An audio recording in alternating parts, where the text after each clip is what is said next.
Oya, ivyo byo kuvuga yuko ari umunsi wo kwiganza kuganza abagabo ntabwo ari ibyo na gatoya kuko umukenyezi ajejwe gufasha umugabo wiwe.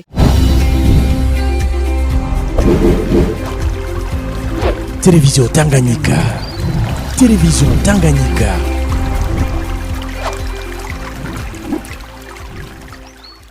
Nkuko vyama buri mwaka kwigenekerezo rya 8 ntwarante ni umunsi mukuru mpuzamakungu wahariwe agateka k'abakenyezi. No kwishengero Shalom Temple abakenyezi baho ntibasigaye inyuma mu guhimbaza uwo munsi. Bamwe muri bo baratuyagira icyo uwo munsi usigura kuri bo. Nitwa Uwera Delphine nkabansengera mu ishengero Shalom Temple riri mu Nyabugete. Aha nkuko mubibona twakoranijwe munsi mukuru w'abakenyezi usigura ikintu kinini cyane turavye intango y'uwo munsi mukuru ingene waje baraba mama bariko bararekrama uburenganzira bwabo bivanye naho bakora bikwisi yose. Rero uwo munsi mukuru no mu Burundi natwebwe hariho vyinshi bijanye n'umuco waho vyaboneka ko umukenyezi canke igitsina gore hariho vyinshi by'amategeko canke by'uburenganzira badahabwa. Nico cambere novuga ngo bitwibutsa hama turavye mu gihugu hariho intambwe nini nyimaze kuhaba kubw'agateka k'umukenyezi, kandi noneho mu rugo umutwe n'umugabo bizokwamuka kuko niko Imana yabigize.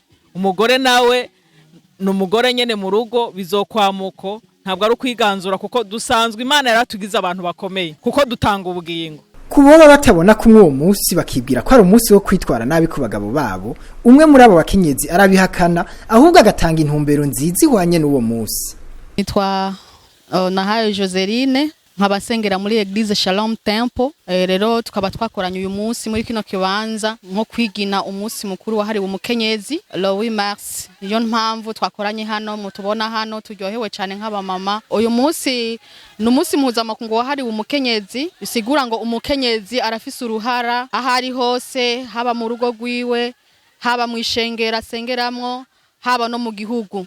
Nukuvuga ko umukenyezi nawe uyu munsi arafise ijambo, arafise guterera ikintu karunaka mu rugo rwiwe canke mu ishengero canke ahakorera canke mu gihugu cyose. Ivyo byo kuvuga yuko ari umunsi wo kwiganza kuganza abagabo ntabwo ari ibyo na gatoya kuko umukenyezi ajejwe gufasha umugabo wiwe. Ariko koko uyu munsi ni umunsi werekana ko umukenyezi afise ijambo, afise uruhara runaka ahari hose. Ivyo birori bikaba vyasozerewe no gusangirira hamwe no kwiginana kuri abo bakenyezi.